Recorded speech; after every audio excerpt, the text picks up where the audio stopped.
டெல்லி ஜங்குராவில் தமிழர்கள் வாழும் பகுதியான மதராசி முகாமை காலி செய்ய எதிர்ப்பு தெரிவித்து மக்கள் போராட்டத்தில் ஈடுபட்டனர். 60 ஆண்டுகளாக வாக்காளர் அட்டைகளுடன் தமிழர்கள் வாழ்ந்து வரும் இந்த பகுதியை முழுமையாக இடிக்க அம்மாநில அரசு உத்தரவிட்டுள்ளது.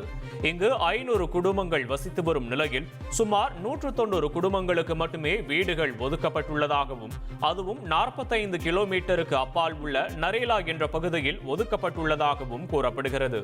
இதனால் தங்களின் வாழ்வாதாரம் மட்டுமின்றி குழந்தைகளின் கல்வியும் பாதிக்கப்படும் என கூறி மக்கள் போராட்டத்தில் ஈடுபட்டுள்ளனர்.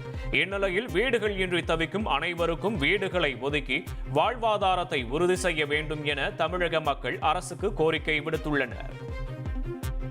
இதே இடத்துல எங்களுக்கு கிடைக்கணும். படிக்கிற பசங்க பாருங்க, அம்மா சின்ன சின்ன பசங்க இருக்கு. நாளைக்கு வீட்டை இடிச்ச வரைக்கும் என்ன பண்ண போறீங்க? நாளைக்கு வீட்டை இடிச்சிட்டாங்கன்னா என்ன பண்ண போறீங்க? எங்களுக்கு ஜொக்கி உடச்சோட எங்களுக்கு நல்ல இடமே கிடைக்கணும். பசங்க பூரா ரொம்ப கஷ்டப்படுத்துங்க. படிப்பு தான் எங்களுக்கு முக்கியமா பசங்களுக்கு. ரொம்ப பசங்க பூரா எல்லா பசங்களும் அழுகுதுங்க இந்த ஜொக்கி அடிக்கிறதுனால. எங்களுக்கு நல்ல இடமா கொடுங்க. எங்களுக்கு பார்த்து எவ்வளவு ஜாம எடுத்து கல்ல கணக்கு இங்கே அங்கேயும் நாங்க பசங்க ஊழே கிடைக்க மாட்டேங்குது. ஓட்டு போட்டுருக்க எல்லாம் போட்டுருக்க எல்லாம் காடு இருக்குது. தமிழ்நாட்டில எனக்கு ஓட்டு கூட கிடையாது. இங்க வந்து மக்களை பெற்று கட்டி கல்யாணம் பண்ணிங்க வந்தா வந்து புள்ள குழந்தை பெற்று எல்லாம் பேர பெற்று எடுத்துட்டேன். எங்க வீட்டுக்காரங்க சேர்த்துக்காங்க. இப்ப எனக்கு இடம் இல்லாத அப்படியே வண்டி வந்து இடிச்சா நாம வந்து வாசப்படிக்கிட்ட படுத்துக்குவோம். அந்த வண்டியை அடிச்சு என்ன சாவடிச்சு